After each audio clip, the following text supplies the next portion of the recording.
মাসের এই মাথায় এবং মাসের ওই মাথায় বাচ্চা অসুস্থ হচ্ছে, হয়তো পাতলা পায়খানা, নয়তো সর্দি কাশি জ্বর।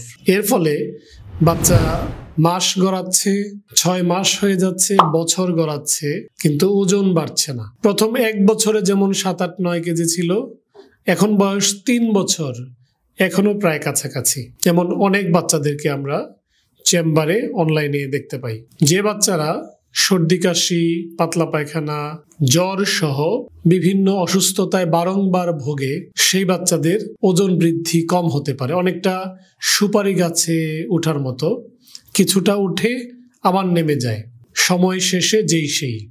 আপনার প্রিয় সন্তানের দীর্ঘদিন যদি ওজন না বাড়ে, বারবার সর্দি কাশি জ্বরে আক্রান্ত হলে বা বদহজম বা পাতলা পায়খানায় আক্রান্ত হলে দীর্ঘমেয়াদী এই সমস্যা কাটাতে সুনির্দিষ্ট স্থায়ী চিকিৎসা নিন। আপনার সন্তানের ওজন, উচ্চতা এবং সার্বিক গ্রোথের জন্য এই সুস্থতা অতি জরুরি। ডাক্তার শফিক, আজ এ পর্যন্ত। আল্লাহ হাফেজ।